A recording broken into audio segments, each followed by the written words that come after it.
Hey, Link Spurs in the door. How you doing there, buddy?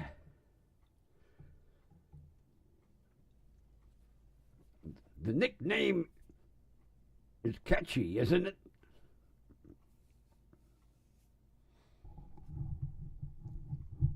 Oh, what the hell's going on here? Why is this so loose? Oh, come on. Why is this so freaking loose? There.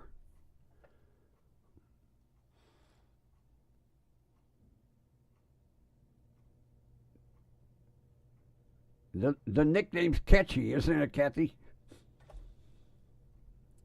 Let's get a roll on here.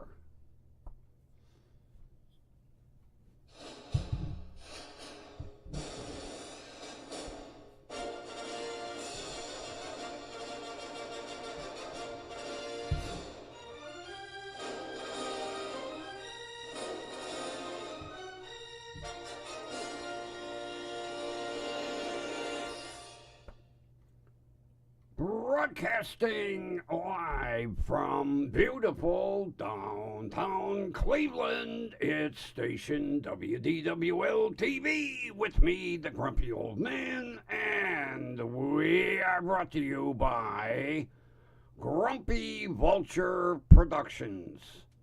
No bowing, thank you. Damn bird.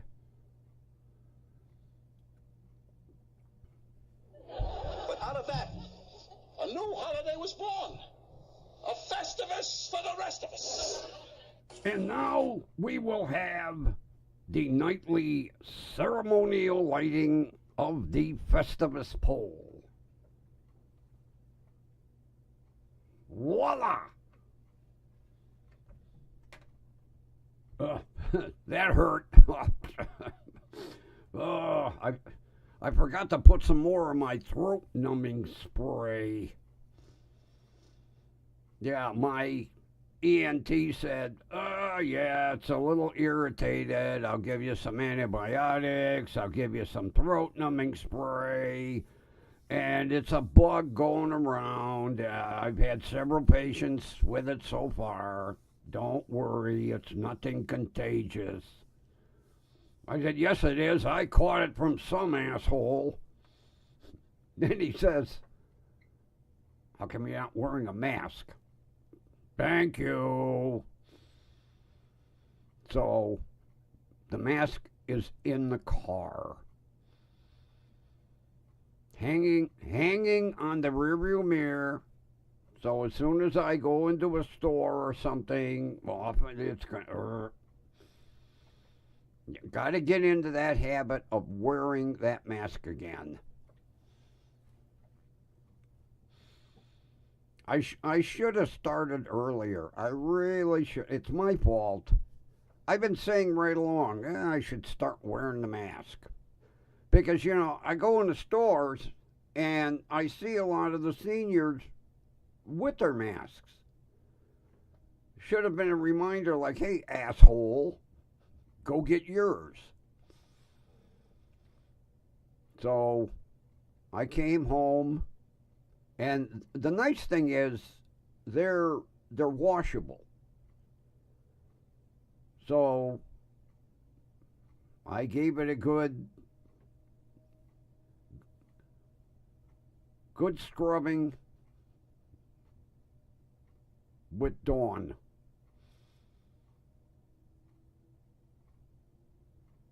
I figure it's safe enough to use on ducks.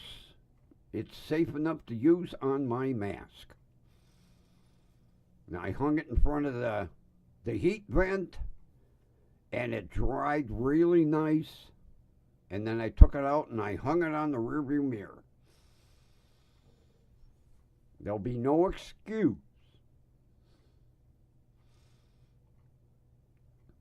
And, I got a Christmas present today.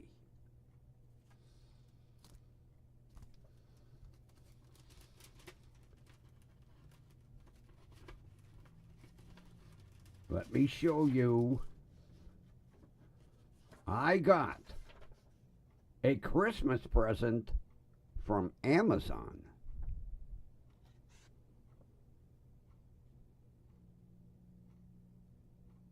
I got a check for $51 from the Amazon Prime lawsuit, which I signed up for. Oh, God, it's got to be 9 months ago. I forgot all about this. And here's the thing.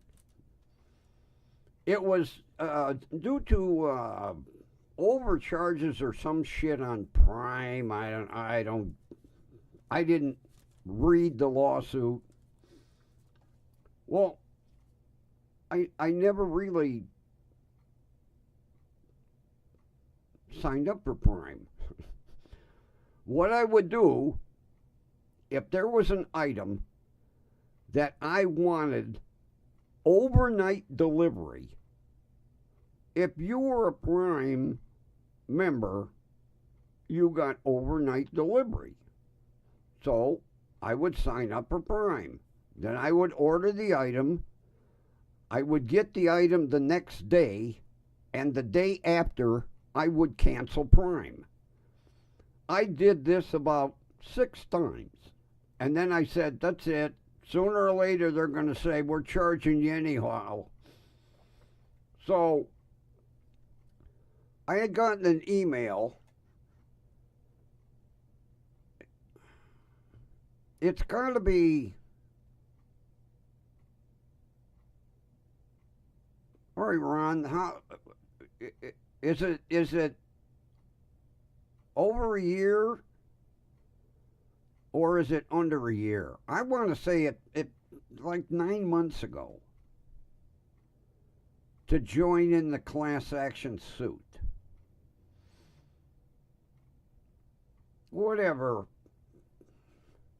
I was like, okay, put me in, and I forgot all about it. And today I get this FTC Prime Subscription Settlement Administrator letter in the mail. I was testing one of my pens. That didn't come on the envelope. So I open it up, and there's a check. And I'm like, yeah, right. And then I read the paperwork with the check, and I was like, holy shit! Merry Christmas to Grumpy.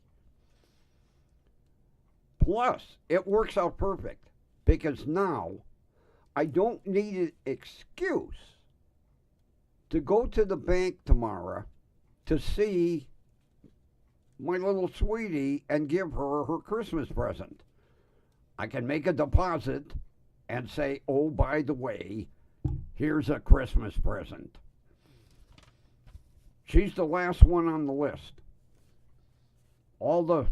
That's it for the pepper spray.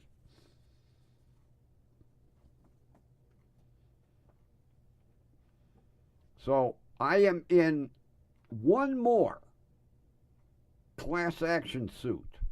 One more.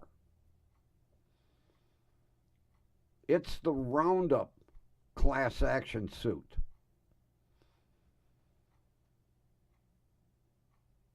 So, I bought 1 container of Roundup to spray the weeds in my driveway. That qualified. So, I'm waiting for that settlement now.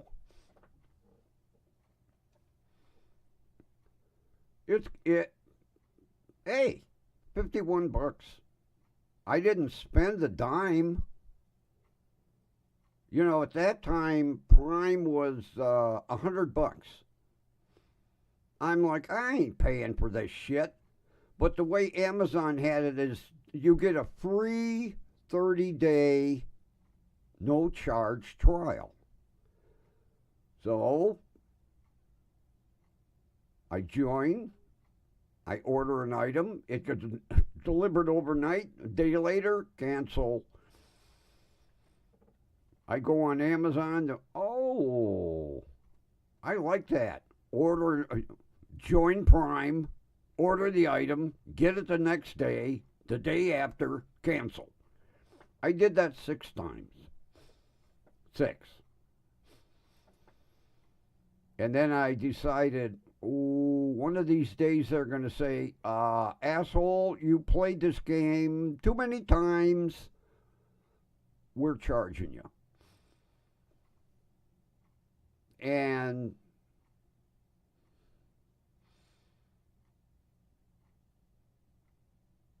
the only thing I ordered,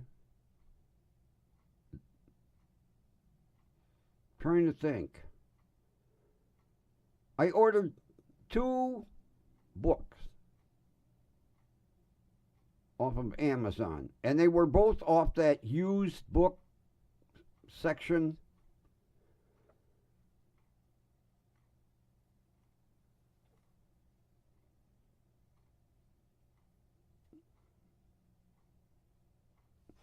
No, I wasn't. I had to enter. I had to fill out a form. Although you probably had Prime. I was remember the Fifth Amendment. What are they going to do? Take the check back? I don't think so. I'm not the only person that ever did that. I could name 5 of my friends that did that after I told them about it. Matter of fact, I'm going to have to check with them tomorrow and see if they got their checks. Because when they got the email, they said, what should I do? I said, fill it out, fill it out, fill it out. I said, either you're going to get something or you're going to get nothing. Your check will probably come tomorrow, Ron.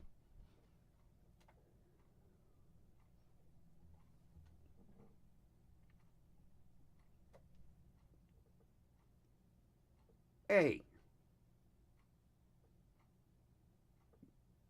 it wasn't like I never used Amazon. And like what Roundup, I honestly can say I bought 1 bottle. They asked me where I bought it, how much I paid. I told them Homeless Depot, $13 or some shit like that. I'm entered. The links, are you getting the lizard eye, the glowing lizard eye from bowling.com? If you didn't order the glowing lizard eye, Ron, I'm going to be disappointed in you.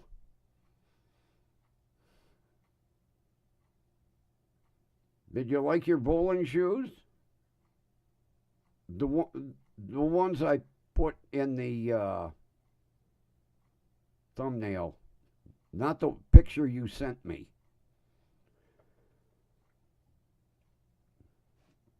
You're going to regret white. Those suckers are going to be so scuffed up, man. You're going to regret white bowling shoes. You must have got them at a discount.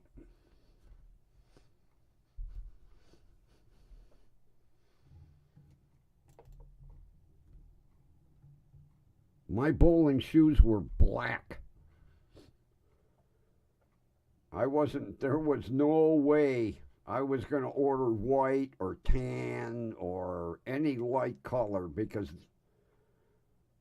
they get scuffed up.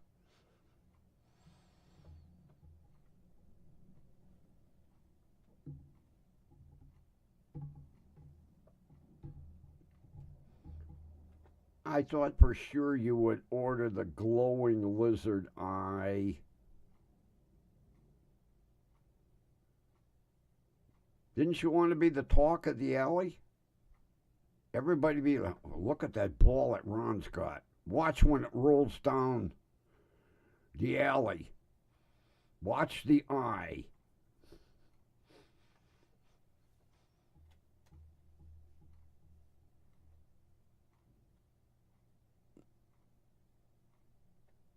I would, you know, well, I'm a screwball anyway. I'd ordered that ball.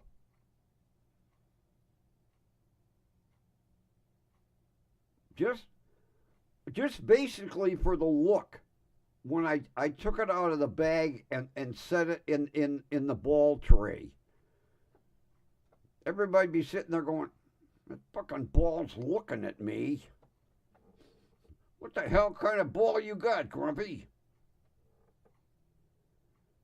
That ball's got its eye on you.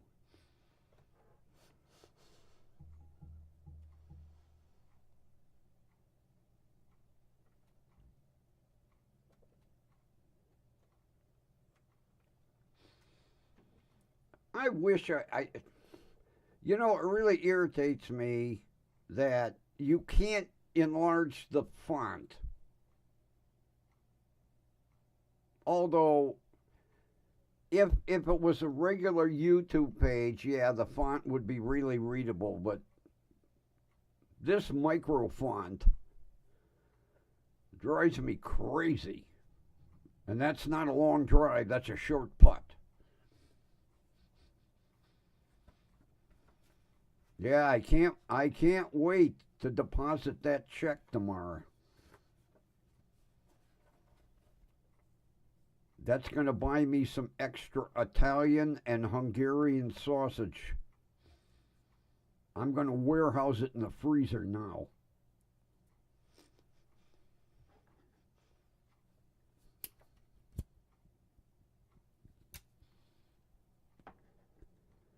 That was a nice surprise. It really was. I could use that $51, believe me.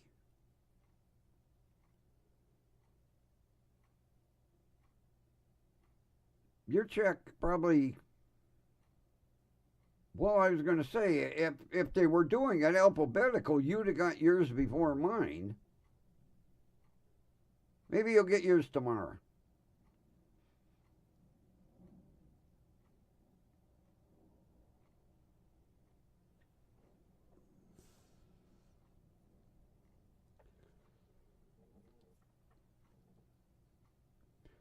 Yeah, and you could take me out for drinks with that $10 gift card from that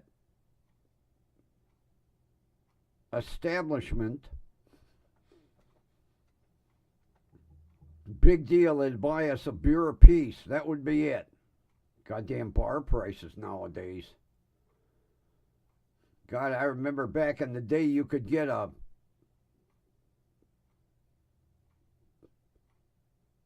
what the hell was the dollar a PBR? The bar that I lived over Thursday night was dollar PBR night, all night long.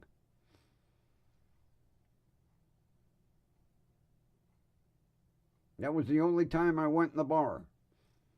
The barmaid said, "Oh, cheap ass is here again." "Yep, that's me. Set me up."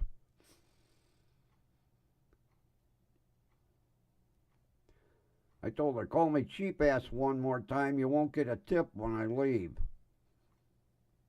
She says, "Is it going to be paper this time? The change is starting to get irritating in the bottom of my purse." I just put the beer on the bar here. Smart ass.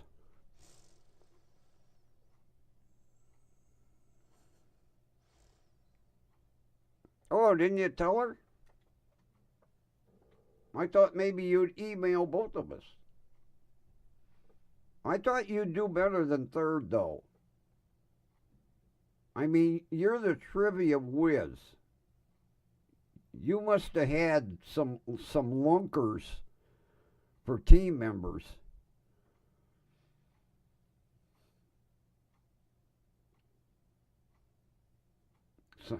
Couple of sandbaggers.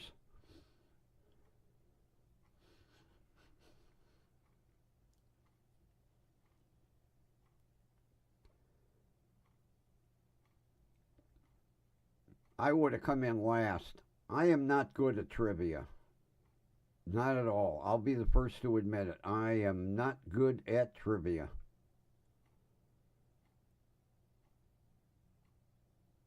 I remember we had the board game, Trivial Pursuit. I would lose all the time. Now, Monopoly, that was my game.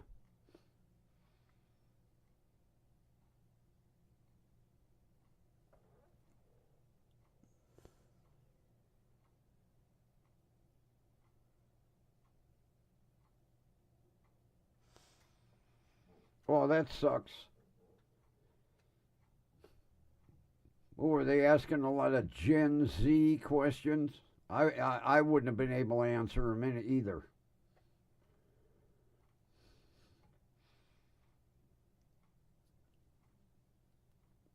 Boy, I read a news article this morning. Pissed me off to no end. I believe it was Florida.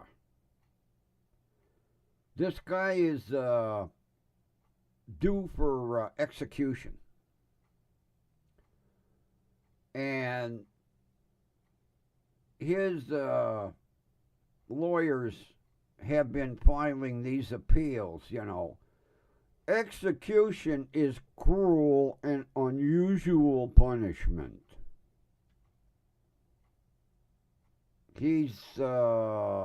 They do lethal injection. Oh, I wouldn't have done any good there, Ron. So, I'm reading about this guy that they're going to execute, okay?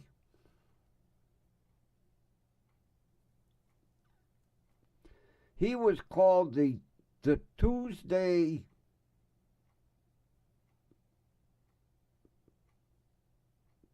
Killer, I think they named him, because every female he killed was on Tuesday. The first girl, she had finished her community service of picking trash up off the beach.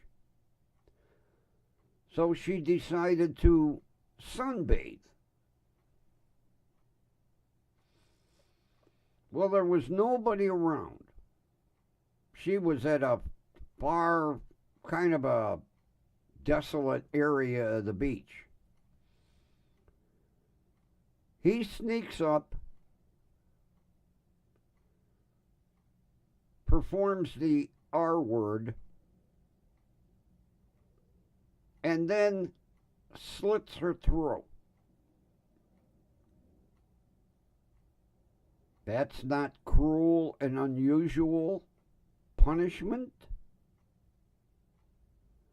Because the coroner said, after he slit her throat, she still lived for another 5 minutes.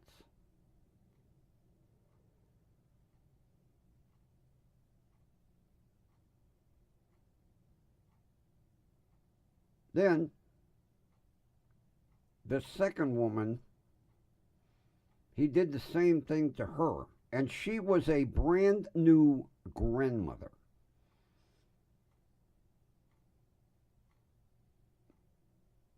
The fourth woman was a waitress. Finished her shift. He was hiding behind her car and did the same thing to her. And his attorneys are saying, oh, lethal injection, that's cruel and unusual punishment. I think you should get the firing squad without a hood. See the bullet coming at him. I am sick and tired of hearing these criminals that are Can't say the word on YouTube. Murder and then dismember. And that wasn't cruel and unusual punishment? That the victim suffered?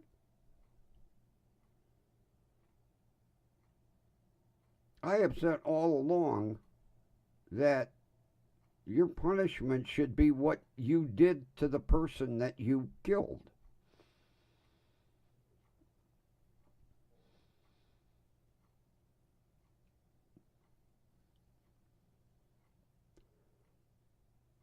They originally started the appeal saying he was mentally deficient. 5 different psychiatrists and 4 different psychologists all agreed ain't nothing wrong with him in his head, except he liked Tuesdays.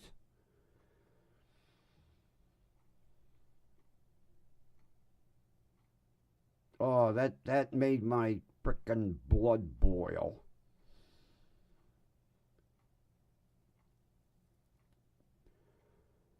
Not to mention, my blood was boiling first thing this morning.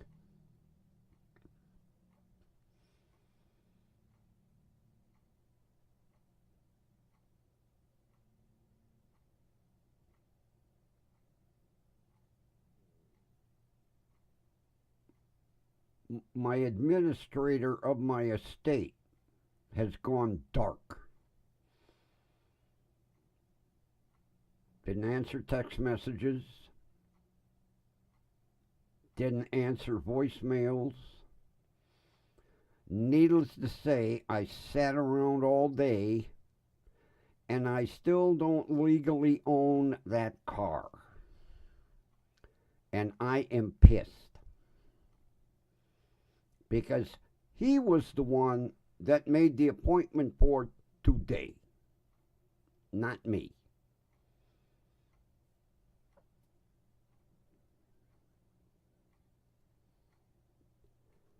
He better call me tomorrow or I will bombard his voicemail until you can't leave another message. I am so pissed off right now. I've got shit to do, and I'm afraid to drive into certain suburbs because I legally can't.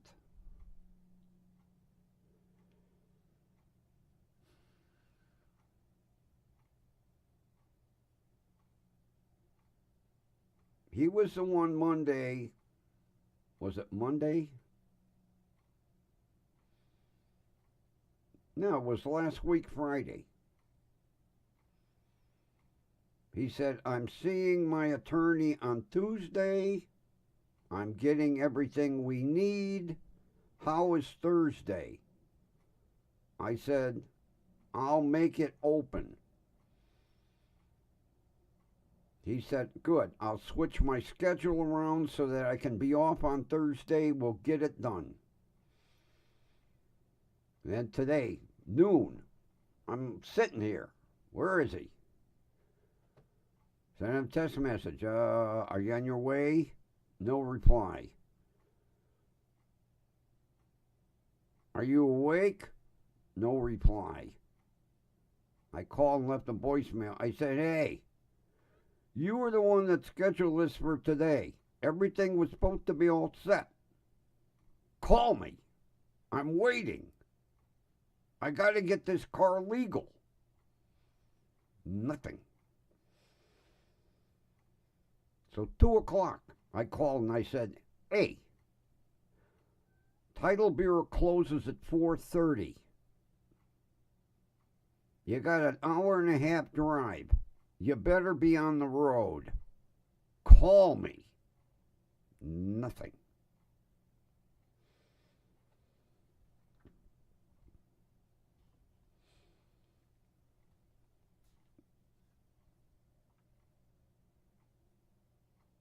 Still no text messages either.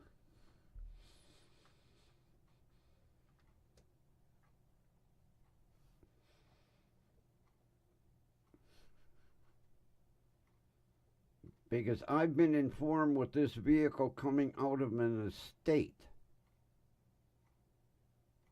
everything has to be done at the title bureau so that they make sure he has all the proper paperwork so we can do the transfer. Matter of fact, the bank notary turned me down. She said, no, not out of an estate. You got to go to the bureau. I said, no problem. I want this done right the first time. Because with this car being 25 years old, he has to sign a mileage affidavit. You can't just write it on the title.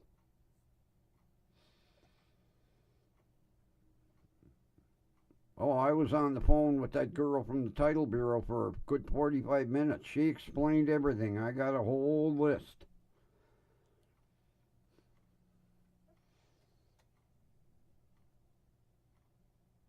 Yep.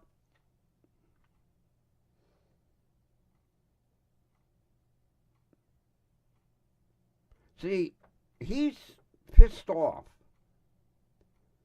because he was estranged from his father for several years. He never knew that in the will, his father made him administrator of the whole estate. He wasn't happy about that. 2 houses and 9 cars? No, he was not happy about it. Not to mention 6 different bank accounts.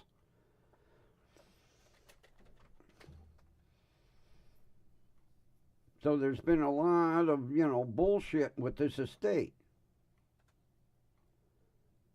And of course, anytime he has to be, in court, he's got to take a day off from work. Which, being a foreman, it's not that easy because only another foreman can cover for him.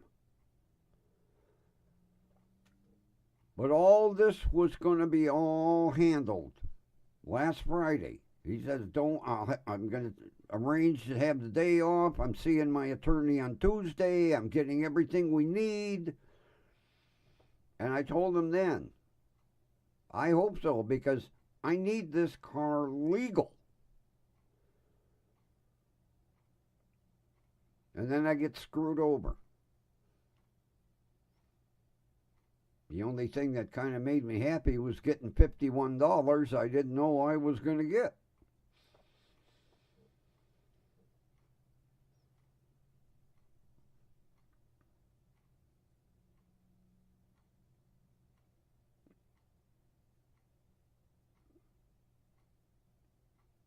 I was all geared up for this too.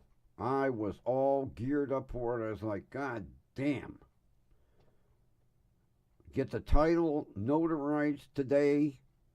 Tomorrow, I would have gone to the license bureau, got a temp tag.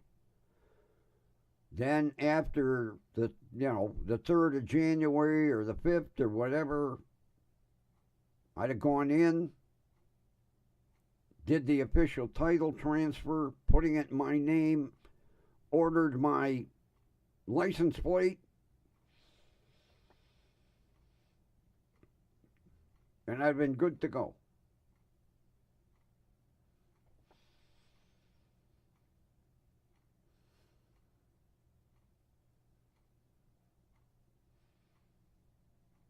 He better have a goddamn good excuse. That's all I got to say.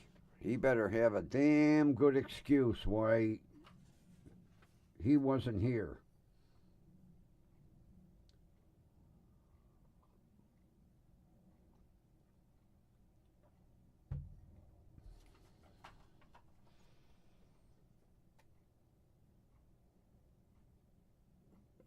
Hey, a new face in the crowd. Welcome.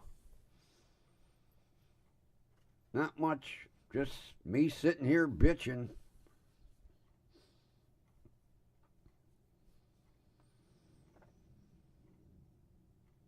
You know, it would have been different if I made the appointment.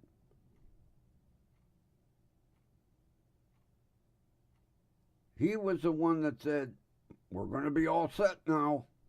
How's Thursday? I said, I'll make Thursday open. No problem. And sit here all day twiddling my thumbs and not getting a phone call or a text message?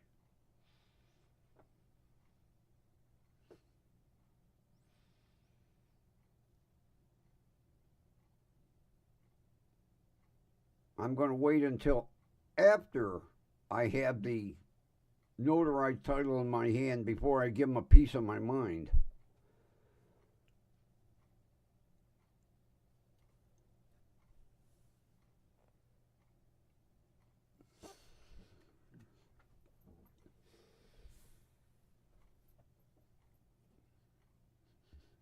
Grumpy is really grumpy today.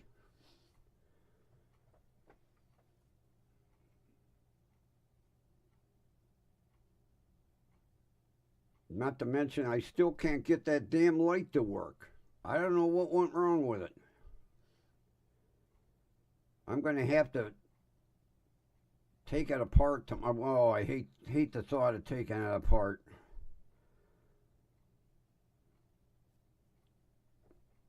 I'll have to look at the circuit board inside and see if they're...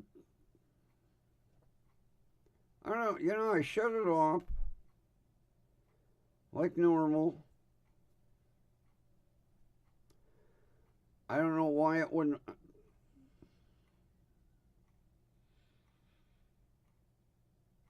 Although, there is one thing I didn't check. The USB plug. Sometimes those suckers get a little corroded. I'll have to do that first thing in the morning. Check the plug.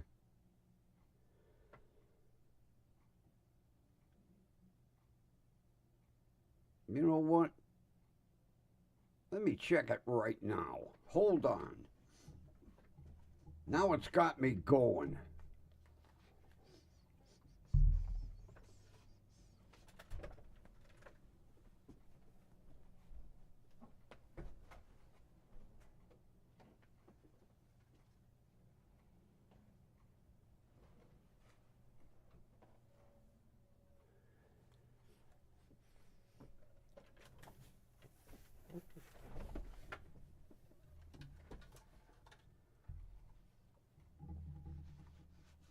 All right, let's see here.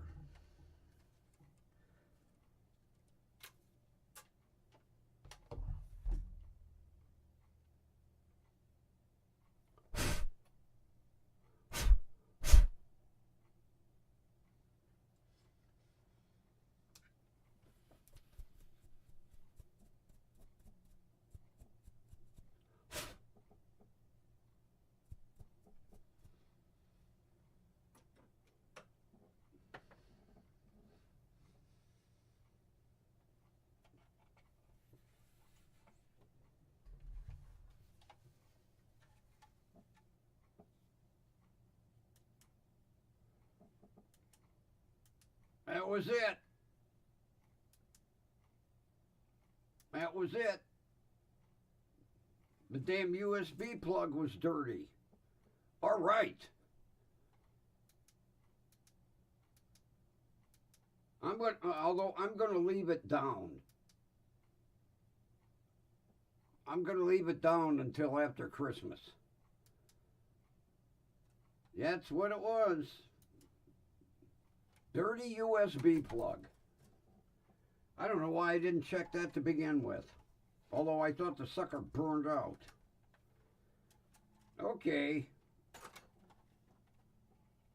That light will go back up after Christmas.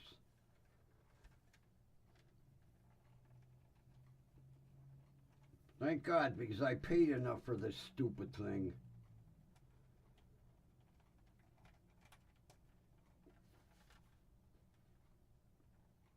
Well, that makes me happy.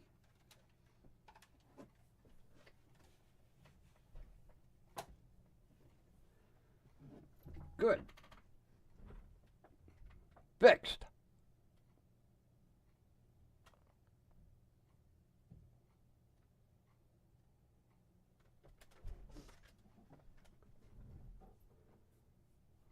Well, that's one light I don't have to throw away now.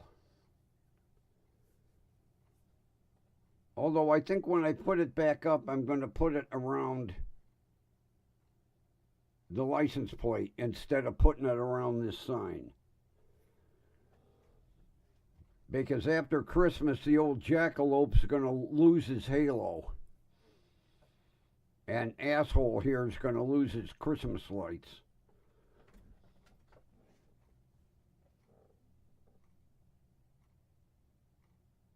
Although he kind of looks good with flashing lights.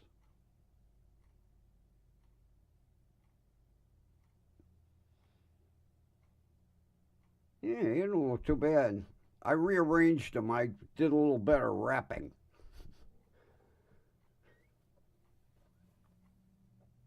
And then I shut this thing off last night, and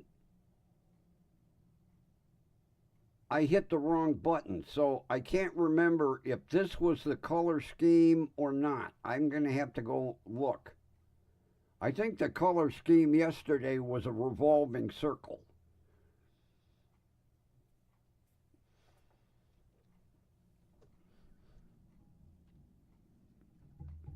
Maybe every night I'll change it.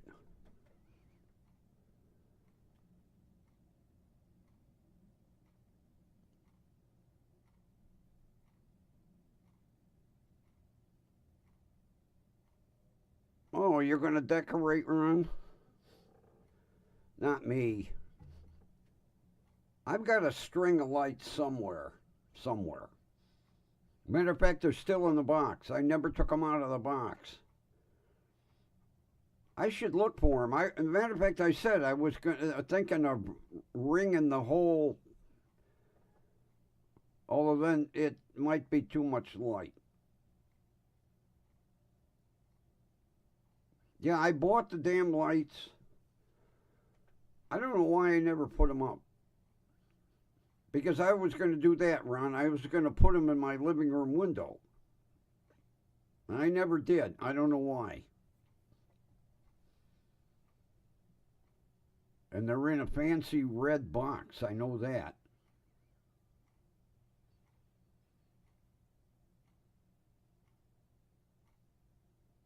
Although I'll be damned if I can remember where I put them.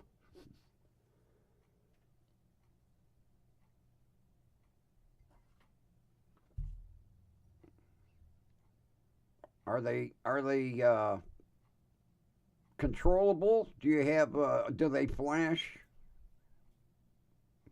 Or can you do them like a chaser, or are they just lights?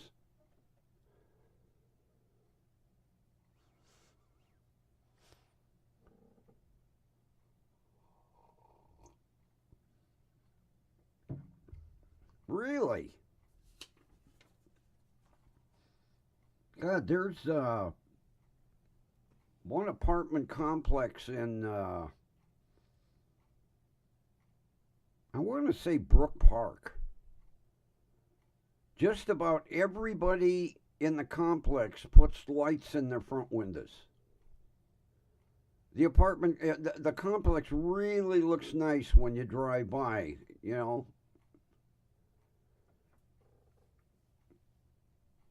But, you know, part of it, Ron, like here in Cleveland, we got a radio station the 1st of November. They start playing Christmas music 24 hours a day, 7 days a week. By the time Christmas comes, you don't want to hear another Christmas carol. And, you know, it's not like back in our day, Ron. Christmas is so commercialized now. You know, back in our day, Times were different. People were different. People had the Christmas spirit.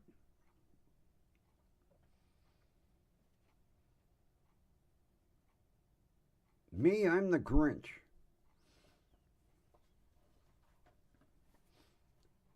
Bah, humbug. I mean, you go in the stores and the first week of September, there's a whole aisle of Christmas stuff. And, the 1st of January, there'll be Easter shit.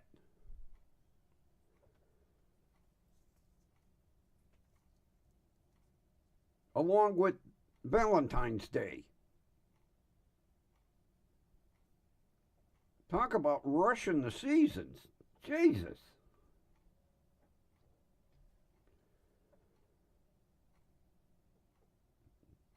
Yeah, you go in the store and there's two carts. One cart the girls are taking and putting the unsold Christmas shit away, and on the other cart they're putting up Easter shit. And by the time Easter gets here, you don't want nothing to do with it.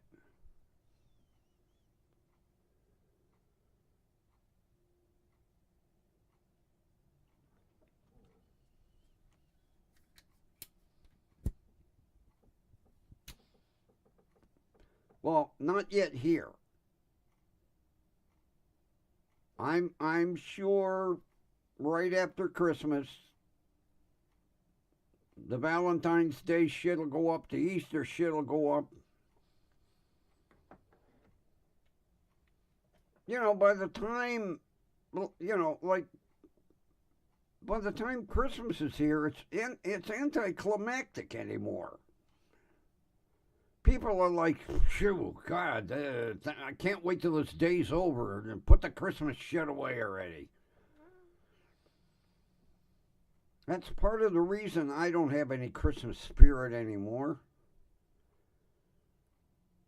Who the hell wants to go in a store the first week of August and see all this Christmas shit? God, let's get Thanksgiving out of the way first.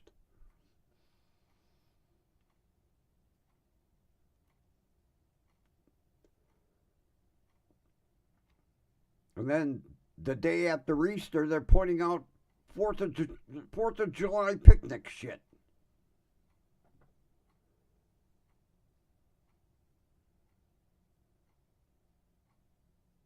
And then they wonder why people could care,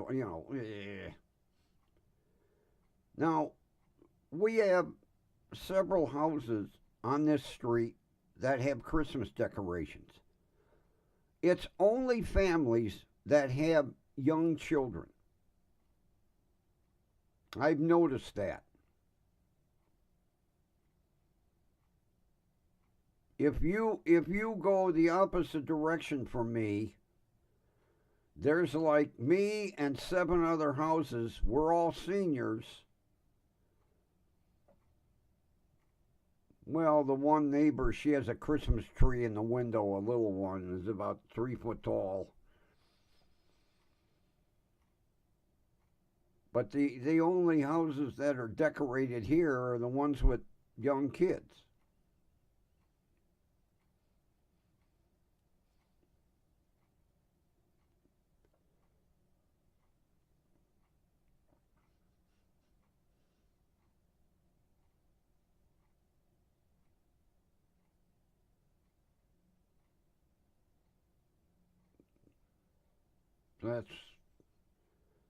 That's my take on it.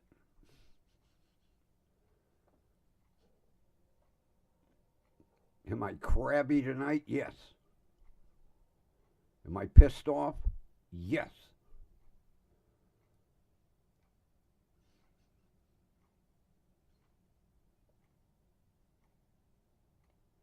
Although going up to the store today, it was nice with my new adjustment on my steering column. God, that was a great accident yesterday. Go to go to scooch that seat up, and the steering wheel went. I thought I broke the son of a bitch. It makes it nice now.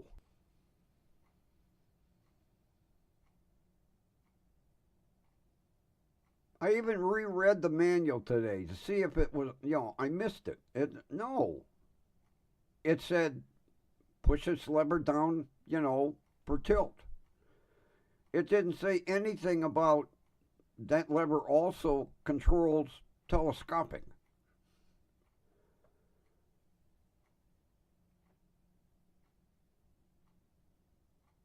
I mean, I discovered all kinds of neat things like when I opened the panel in the trunk for the first aid kit and found a CD player.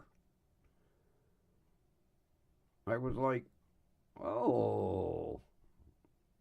Then I looked on the radio, and sure enough, there was a button that said CD. Turn the radio on, push the button for CD. My CD started playing. I was like, what a bonus. So besides the bag of cassettes, I now have a bag of CDs. The only problem is I have to go in the trunk to change them. I said, what a bonus. AM, FM, cassette, CD. This car's got all the toys, plus a tilt telescopic steering wheel. The only thing it doesn't have is power seats. And if it wouldn't be a pain in the ass to wire them up, I would go in the junkyard and buy seat bases. I'm gonna have to look in the manual. If the power seat controls are on the side of the seat, I could get everything. The only thing would be running the power, which I could figure out, because basically it's probably just a positive and a negative, and then the motor controls do everything else.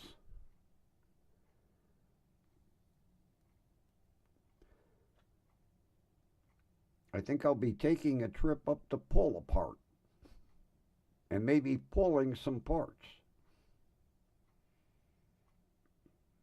That would even if I only got the driver's seat, because the problem is if I go one notch forward, I'm too close. If I go one notch backward, I'm actually uncomfortable, because I really like, I mean, once you get going, all you got to do is toe tap the clutch. You don't even have to depress it all the way. But I need to be in that in-between area to be totally comfortable.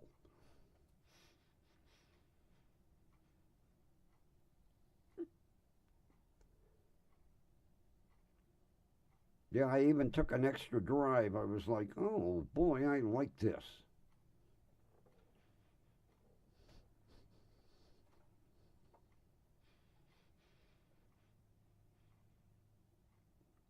So how often do you do trivia, Ron? Just once a week?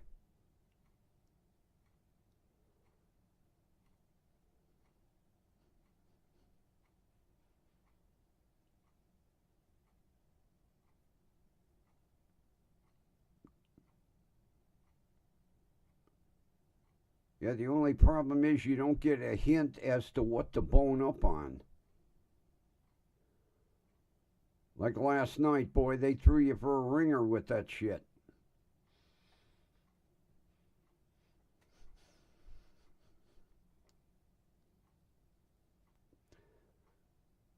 Every Wednesday.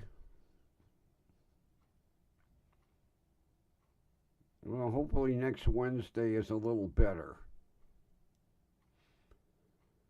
God, I can't wait till the antibiotics start working on this throat of mine. God, Jesus.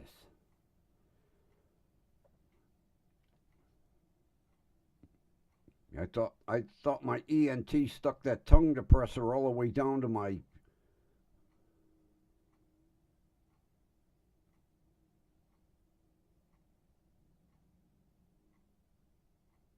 diaphragm. He he took it. He had a gauze pad. He grabbed my tongue, yanked my tongue as far forward, and then he stuck that tongue depressor like all the way down to my navel. I said, I'm about to gag. Well, I'm looking at your throat. He had a neat headlight. Oh, I told him I want to know where he bought that thing from. He said, oh, you don't want to buy it from the medical company. He said, this thing was $300. It was cool. It was a little tiny LED, but boy, was it bright because he went across my eyes with it, blinded me. Looked down my throat. He said, yep, you're a little irritated. No shit, Doc. A little irritated. Oh, I'll give you some antibiotics and some throat spray, and you'll be good in about a week. I said, a week? He said, well, it's going to take at least 72 hours for the antibiotics to kick in. I said, all right, 72 hours. I should have my throat back. He said, what are you so worried about? I says, I need to sing. He says, what are you singing? I said, the 12 Days of Grumpy Christmas. He said, what?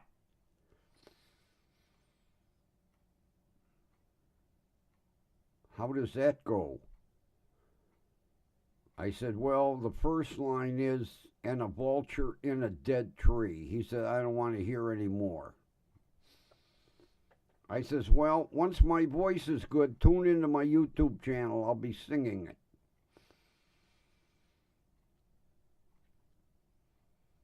He wrote it down. How do I get to your YouTube channel? I said, here.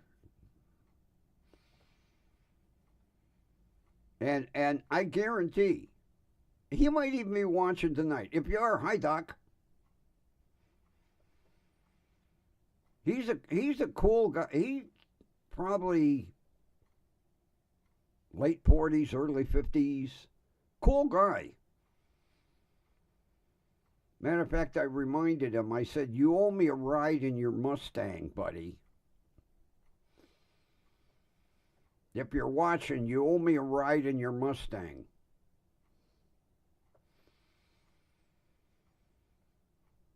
He's got a rare beast. He's got a 68 factory 409 with a 4-speed, close ratio 4-speed. He fully restored that thing. It's gorgeous. He showed me pictures. I was supposed to get a ride in it. I think he said it was like one of 12 that they built with a 409 engine. Yeah, it's got that big honking V8. Oh, man. He said, in order to change the spark plugs, you got to lay on the ground. It's the only way you can get to them. You got to come up from underneath. Because there ain't no room inside.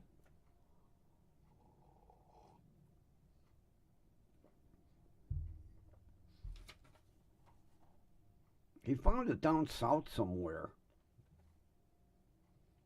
Thing sat for like 15 years in a barn.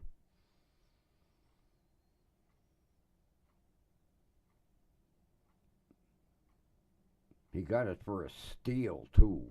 Although it didn't run, the interior was all torn up. Paint was shitty. He pulled the engine out, had it totally rebuilt.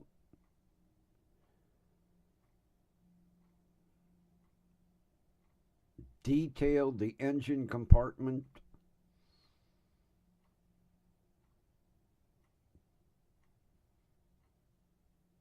Yeah, when he showed me the pictures, he said, I'm just putting the interior back in it. I said, good. I want to ride in it. He said, no problem.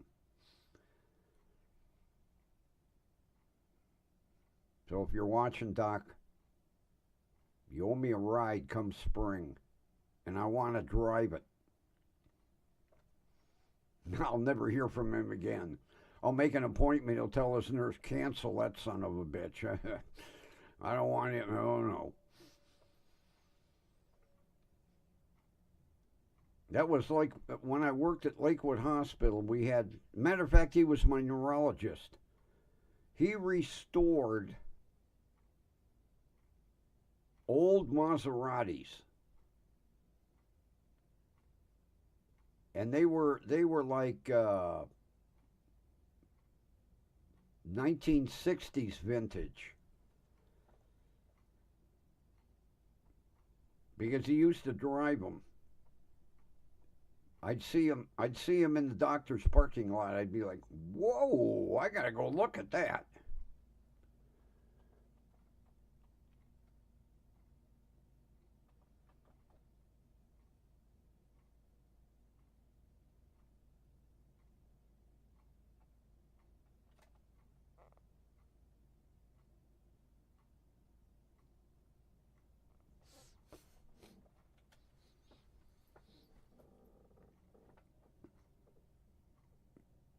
Yeah, I told him, I said, don't tease me showing me pictures. Drive the goddamn thing here.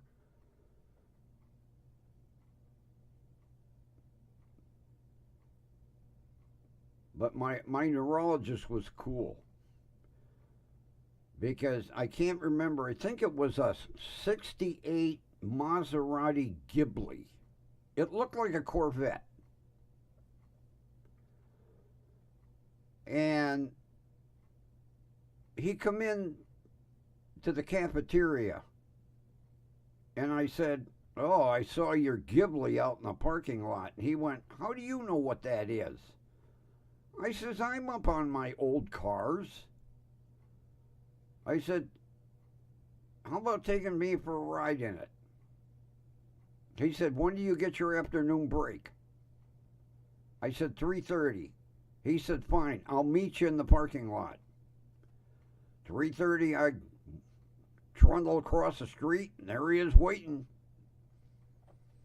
We went up on the freeway. Oh, man, he banged that thing through the gears. He wouldn't let me drive it, though. But what a ride. He had 3 or 4 Ghiblis. He had a couple of sedans and a couple of coupes. And he had a garage that was like a body shop. And it had a second level with an elevator. Because the cars got stored on the second level. And he had a lift.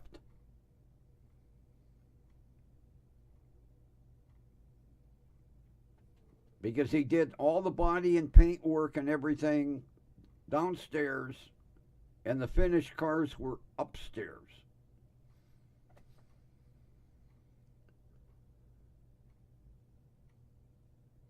Because he actually gave me his address. He said, come by some evening, I'll give you the tour. And I showed up and he went, come on, we'll go out back. I walked in the door I was like, holy shit. I said, you gotta be kidding me. He had a frame machine and everything in that. The latest, greatest welding equipment. And then he had a portable paint booth. I was like, man, Doc, you're in the wrong field. You should be restoring cars. He said, oh, this is just a hobby. I was like, holy Christ. And when he got done restoring a car, it looked like it rolled out of the factory. And he was the type, he drove them all the time. He said, what the hell good does it to restore it and then let it sit and you look at it? Every week he drove a different one.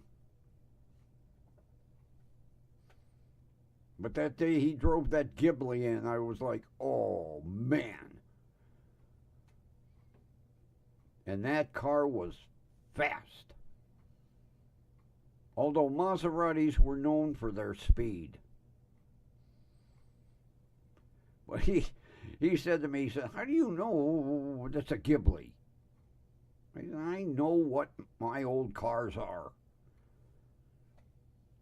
He said, as a matter of fact, you're the only person that pronounces it proper.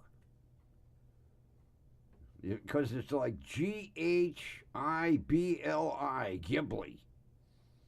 Everybody always say Ghibli. A Maserati Ghibli. No, it's a Ghibli. Like giblets.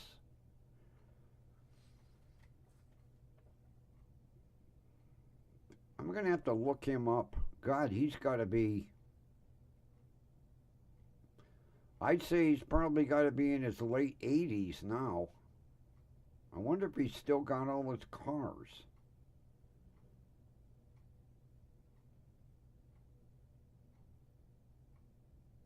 It would be neat to...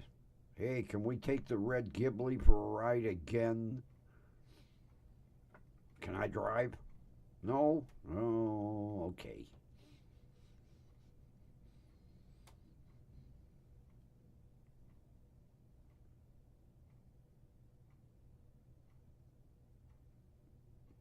Matter of fact, he would come in a lot when he wasn't busy, and we would talk car restoration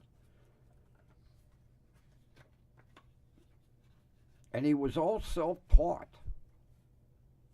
He never took a restoration, never took a paint course, never took a welding course.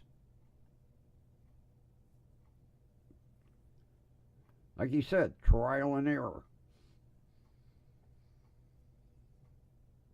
He said you spray a car, you get a run, okay, you sand it out, you respray it, no big deal.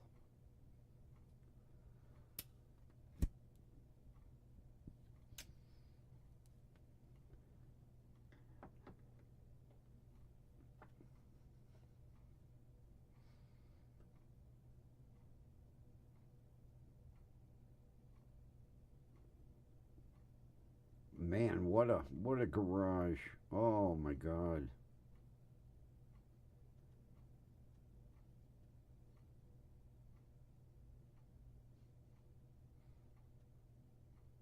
As I said, I'm looking around going, where's all the cars? He's not upstairs. He's upstairs.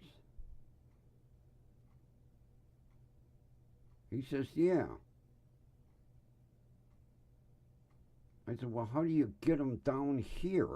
There's no garage doors upstairs. He said, see that cutout in the ceiling? I said, yeah. He said, it's a car elevator. It was kind of scary. He designed it himself. And basically it was like 4 winch motors with heavy chain. and he had all the motors synchronized. So they push a button and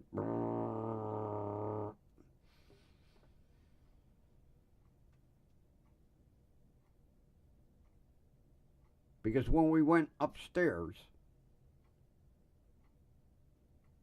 as a matter of fact, he told me the winch motors were off of old junk tow trucks. I said, really? He said, yeah. He said, I hooked electric motors to him, and he went to some boat yard, and he got the drums that held big heavy chain, because he didn't want to take a chance with steel cable. And he'd push a button and down that. Holy Christ!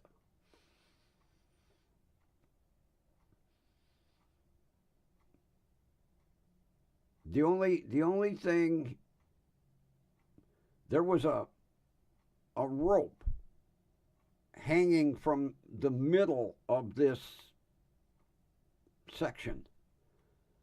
And as he let the cars down, he had to hold on to the rope so that it wouldn't swing and sway. So as he got his finger on one button, he's holding the rope. Down the car comes, boom.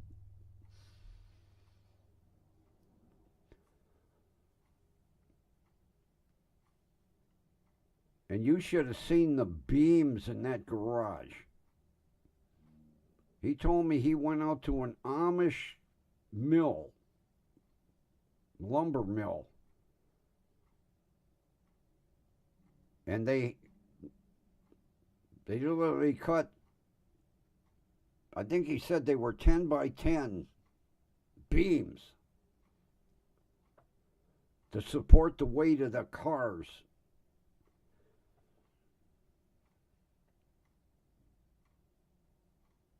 Because he told me the Amish actually built that garage. And boy, I'll tell you, you talk about precision. I was afraid to ask him what he paid for it. But that was like back in the 70s. But you know, the problem is, say he would end up selling it. It takes a special buyer to buy a house with a garage like that. Because nowadays, kids don't work on that shit. They don't restore cars. You know, some buyer would come in and go, oh, Jesus Christ, call a dumpster and get rid of all of this shit.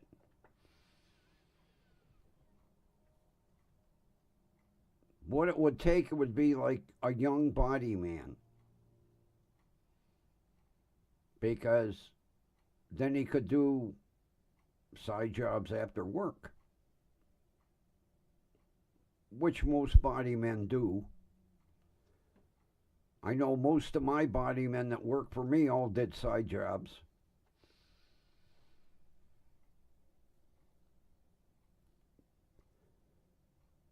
But this garage was a body man's dream. And he was a neurologist. Talk about, I was blown away when he told me, oh, I restore cars for a hobby. I restored that Ghibli. I was like, what? He said, yeah, here's my address. Come on, I'll show you my shop. Okay.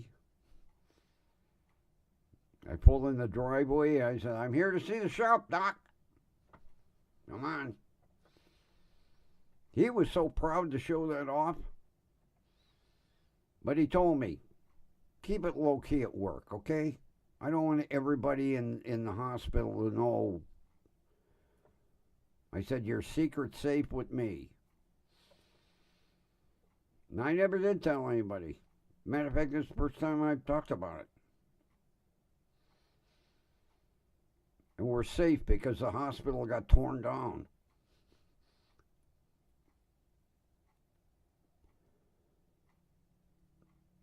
I don't know where he went to practice after they tore the hospital down. I guess I have to look him up.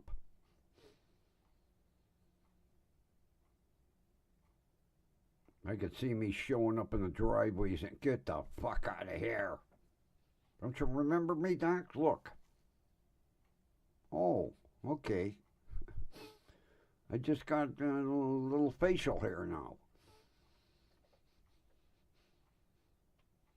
He was quirky, though. Oh, man. I'll never forget one day. I was almost out of quarters. So I gave him a nickel and 2 dimes. It's a quarter. He went, what's this shit? Do you have a quarter in that drawer? Well, yeah, I'm almost out. Give me a quarter. Here, take this shit back. I don't want this shit. Yeah, here you go. Here's your quarter.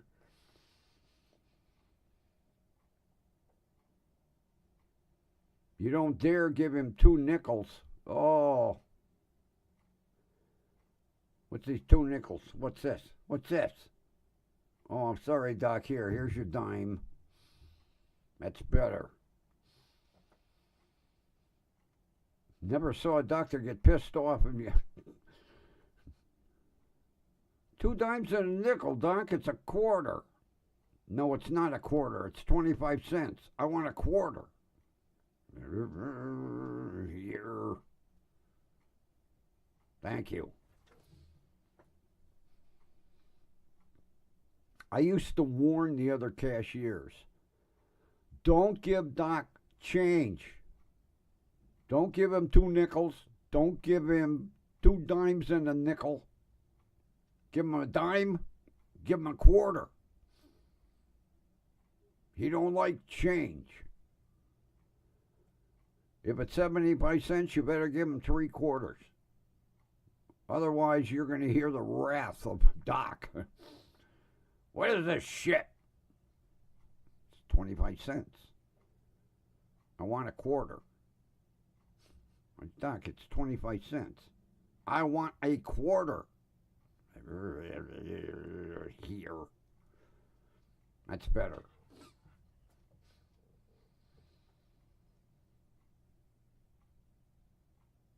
I felt sorry for any cashier in any place he went. Because he'd look at that change and go, hey, what is this shit? And no pennies. Keep the pennies. Okay. And I don't mean you keep them. Put them in that penny cup. Here, 1, 2, 3, 4, there.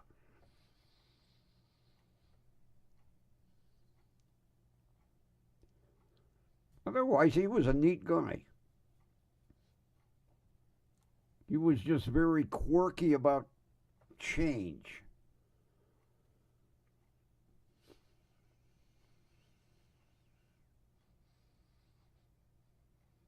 Well, I'm glad I got that light working.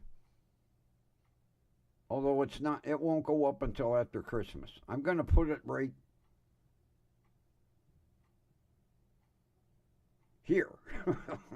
I hate you look in the camera, it's backwards. I'm going to put it around the license plate. I think it was too busy over here. Matter of fact, I might switch on air signs. I might bring the fancy one over from Studio One and put it over here.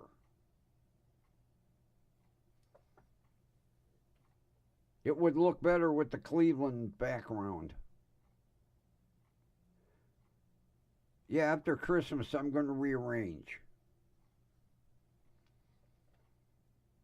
I think I'll take the license plate and put it here, and then put that on-air sign here because it's bigger. That way it won't cover up the top of the federal building. And then I'm going to take down him and put the jackalope over here.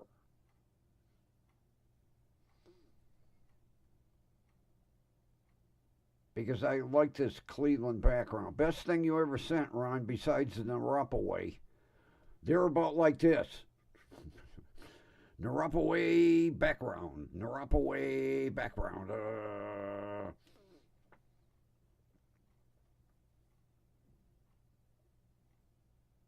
It's sad. I've got that whole suitcase full of backgrounds.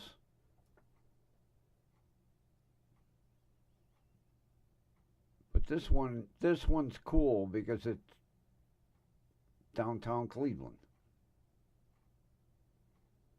Not to mention, my grandfather built this building here. So it means a lot.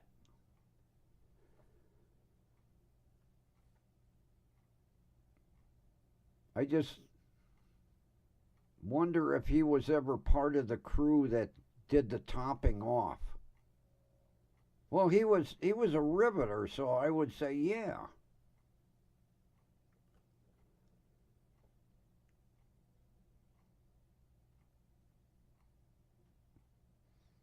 Yeah, well, you got connection to it, Kathy. I mean, you weren't from Cleveland, but Cleveland, is, well, I mean, Columbus is the capital, but, one of the big cities. Cleveland, Youngstown, Toledo, Cincinnati, Dayton.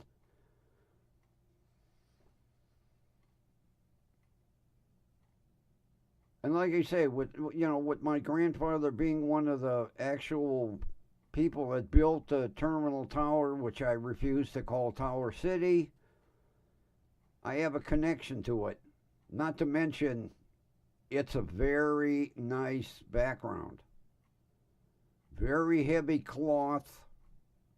Very, very good screen print. It's not like them cheapies I was buying off of Temu, believe me. Not to mention, my other grandfather used to direct traffic at the foot of this bridge. He was a traffic officer for Cleveland Police Department, and West 9th and Superior was his traffic spot. Every morning, because that was before they did, shift changes. He worked strictly mornings, and he did the rush hour traffic right at, get your head out of the way, right? Well, Jesus Christ. All the way here. Right there, West 9th. At the foot of that bridge. So Cleveland, has a real meaning for me, not just because I grew up here. It's because I had two grandfathers that were part of this city.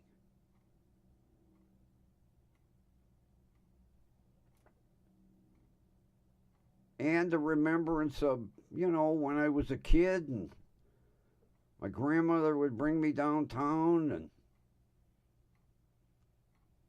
especially to see Mr. Jingling. Halley's 7th floor will be looking for you to turn the key.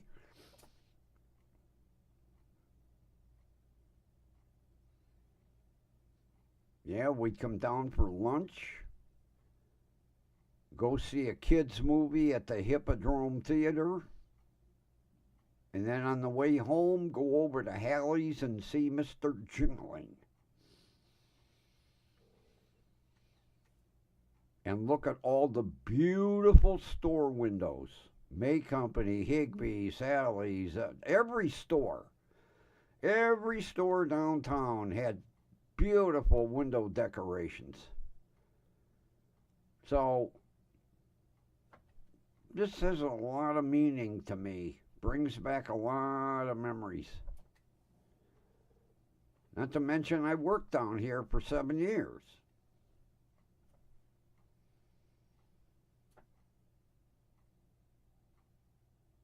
Like I say, Ron, between the Naropa and the background, they're about like this. I can't.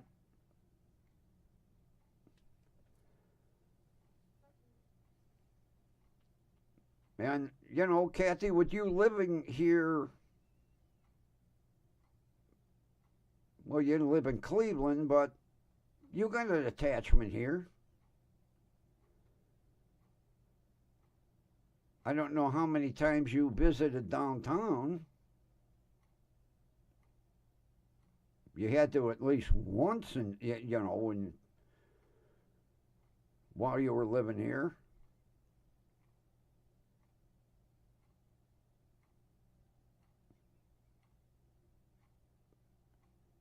Plus, we had such, great stores. Higbee's, Hallie's, May Company, Sterling Linder. Oh, the Sterling Linder Christmas tree used to be like the Christmas tree, that Rockefeller Center.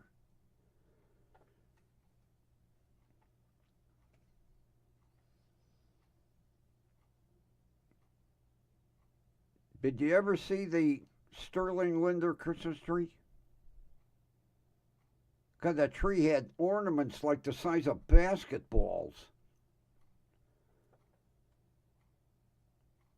I don't know how they got that tree in that building. It just. You go in that store in the rotunda and you'll be like, holy shit, where's the top? And they were always Ohio trees. That was one thing Sterling Linder insisted on. The trees always came from Ohio.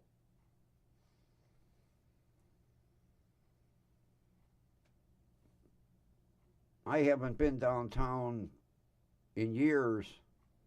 People say it is beautiful, but nothing compares to the way it was when we had Higbee's and May Company and Hallie's and Sterling Linder.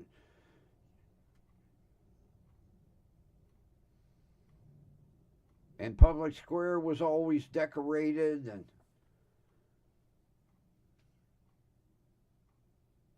I might just take a ride down one night.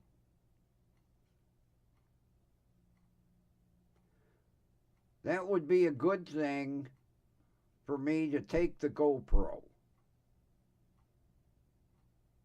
and drive around Public Square, and we could compare then and now, which now no way could compare to then. It was one of the busiest times of the year. Right after Thanksgiving, all the Christmas decorations go up. Everybody went downtown.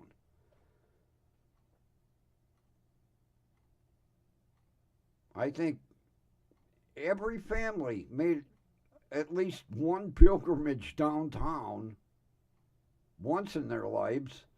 Take their kids, even if they didn't, get out of the car. Dad come home from work and say, hey, everybody load up in the car. We're going to go drive downtown. Oh, boy.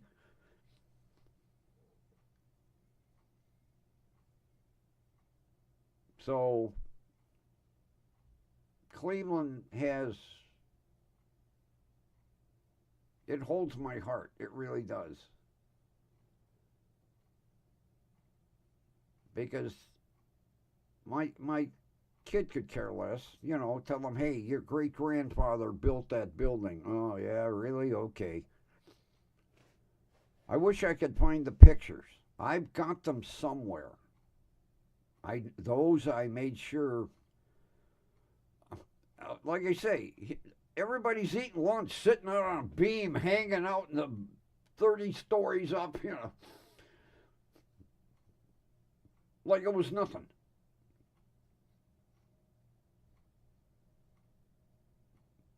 Sit on a big girder, just hanging out in the middle of nowhere.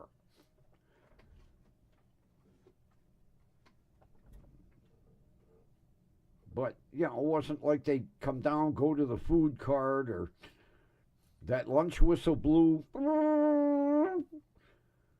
Okay, open your lunchbox, have a sandwich, open your thermos, a little coffee, smoke a cigar. Okay, lunch over.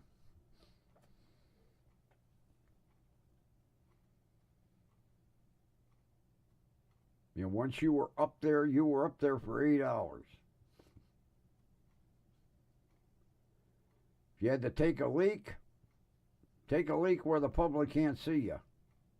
Hey, it's raining. How come in this one spot? God damn you people up there. Jesus. Now I gotta get my hat cleaned. Yeah, my jacket. Sorry.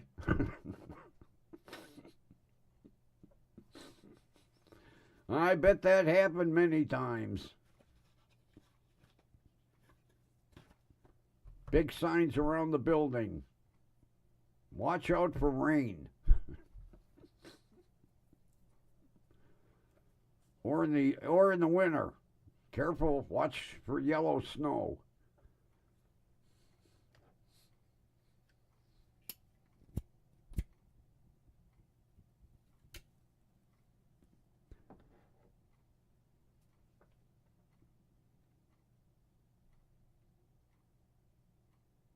Although I'll tell you what, years ago I had to go see an attorney, and he was up here somewhere. And the inside of that building really looked shabby. I was like, come on, can't you keep this place looking nice? Paint was peeling.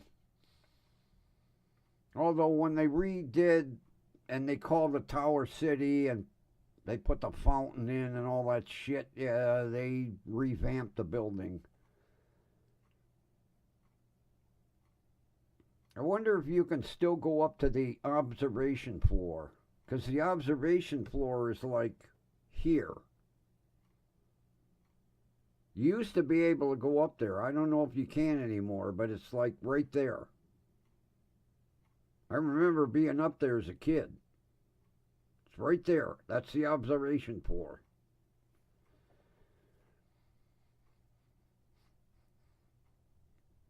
And there was no elevator. The elevator went so high, and then the rest of the way you had to climb stairs. But when you're a little kid, well, who cares? Come on, Grandma, hey, your fourth floor's down. I'll be there. Just keep moving. How come Grandma can't run up the stairs like us?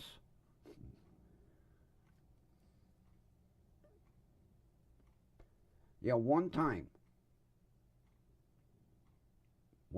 she took me up there to the observation floor. And of course, you're a little kid. Would have been nice to have a camera. Take pictures of the city. I guess I'll have to gargle it. Do they still have the observation floor open? And is there an elevator? Because Grumpy don't do stairs. I'd go up with my camera. I got enough of them, for Christ's sake.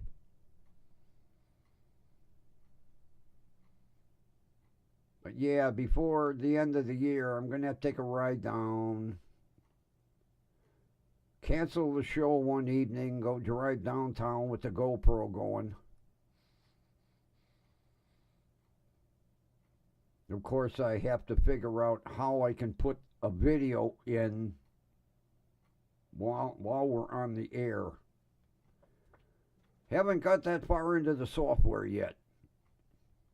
It's possible. It says.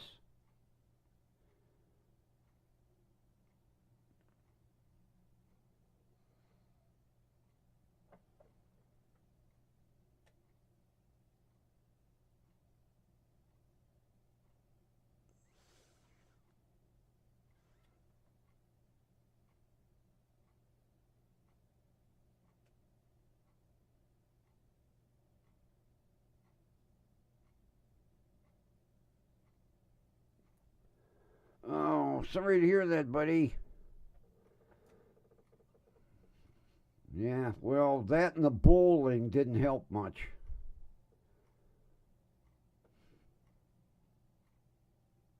Sorry to hear that, pal. Slather yourself in the Roppaway. Boy, it works. Stuff is amazing stuff. Absolutely amazing. No more laying around with burning feet. The fire starts, I got the fire extinguisher right on my nightstand. A little massage. 15 minutes later, nighty night.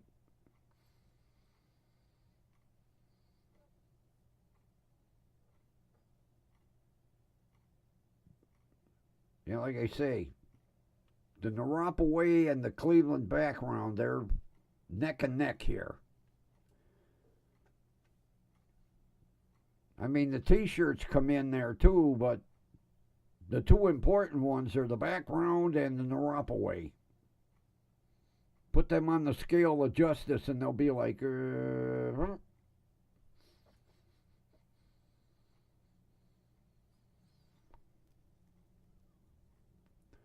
That's all right, Ron. We'll be out of here shortly.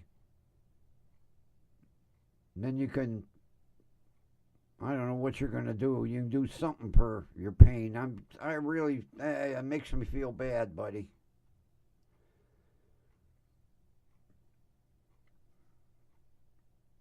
I've been there many times.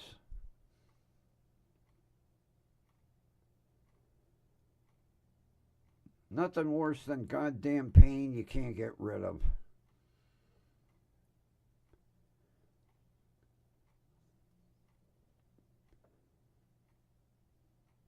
At least when my feet catch fire, I have an extinguisher now. You know, I've read the ingredients about 10 times. I still don't see the magic bullet. Whoever came up with that combination nailed it right. You know, pound of this, half pound of that, quart of this, a gallon of that, big mixer. There we go. Put the gel in the container. It's amazing stuff for over the counter. And like I say, I'm taking that to my pain management doctor appointment, and I'm going to show him. And I'm going, how come you don't ever tell anybody about this stuff?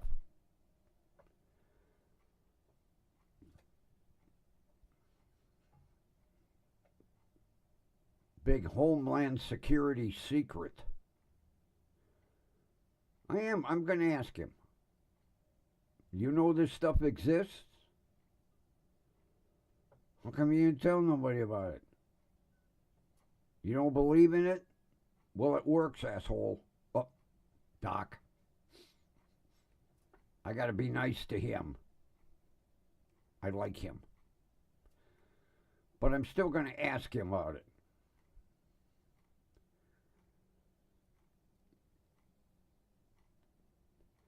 Matter of fact, I'm going to take it to my podiatrist appointment next time. I'm going to say, hey, you ever hear of this?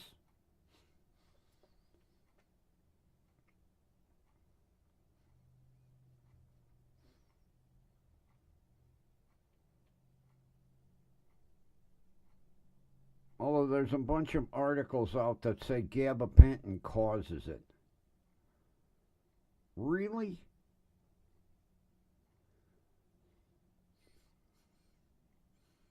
I don't know, maybe. All I know is I got something that puts the fire out.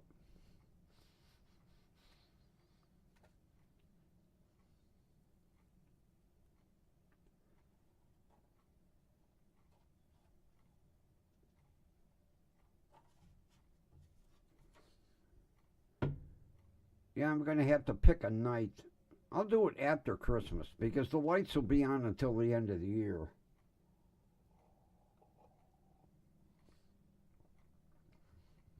Pick a night when it isn't snowing. Take a ride downtown with the GoPro cameras.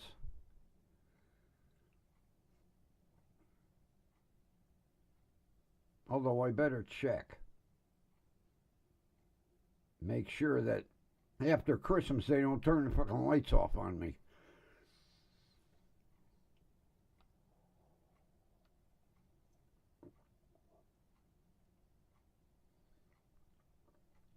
Got the last drop.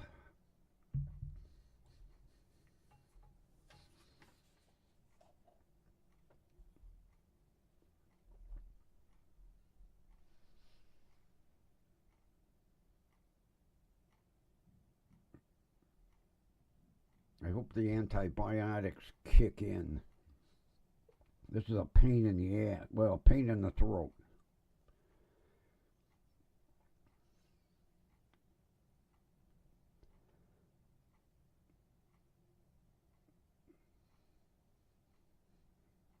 Although, that numbing spray, I think I've wasted my money on that. Works for about 20 minutes. Then you gotta spray again. This stuff tastes like paint thinner. Some prescription crap.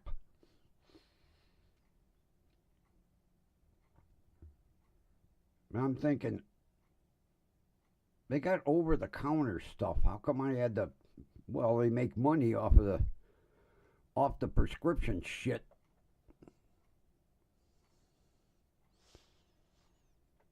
Four days. Well, I started as soon as I got home. I take them twice a day, morning and night. So as soon as I got home, I took the morning one. Then tonight with my gabapentin, my cholesterol pill, I'll take another one.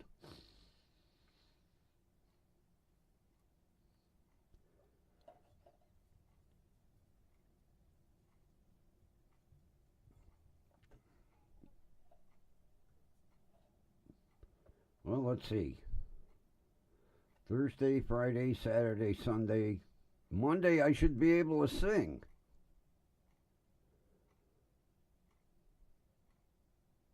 We'll see. Like I say, I took one when I got home. I'll take one tonight, then two tomorrow. Yeah, Monday I should be able to sing without any rasping.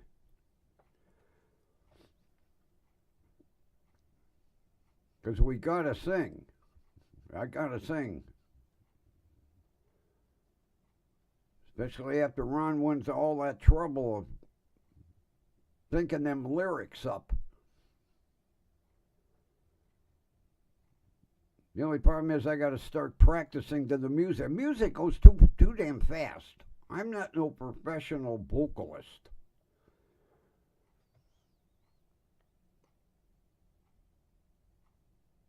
Yeah, see, I don't have one.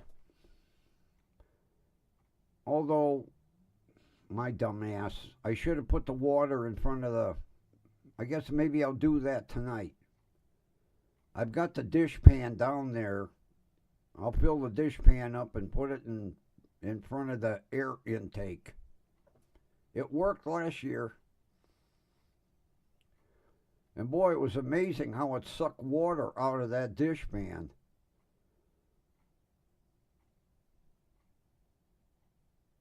I go down there and the damn thing was almost empty. So it did work though. I can tell because when I pet Boots, it builds up static electricity and he gets a shock and he gets pissed off. So that's how I know the air is dry in the house. Pet him. I zapped him on the nose the other night. Oh, was he pissed. I pet him down his back real fast. Zip. Boop. Took off out of the bedroom. I was like, good, I'll get some rest. About an hour later. I was like, oh, short memory, huh?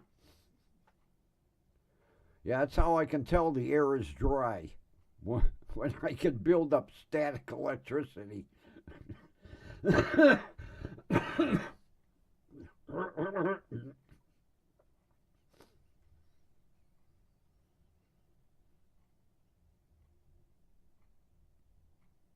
Yeah, I figured, oh, he'll be gone for the night. About an hour later, comes bounding in the bed. Do you want me to pet you again? No? Okay. I'll scratch your ears.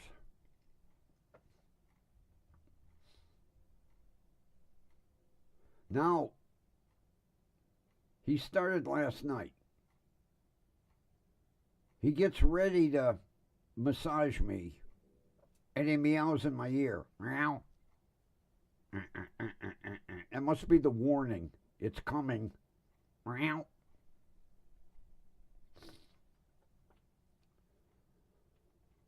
Crazy cat.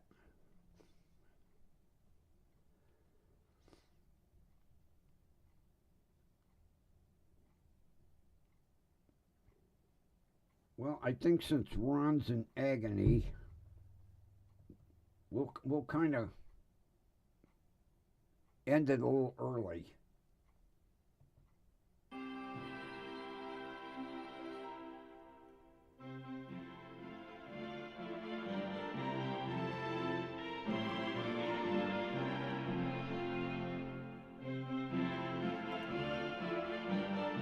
All right, everybody. Thanks for being here. Have a wonderful rest of your evening. And we will meet again right here tomorrow night.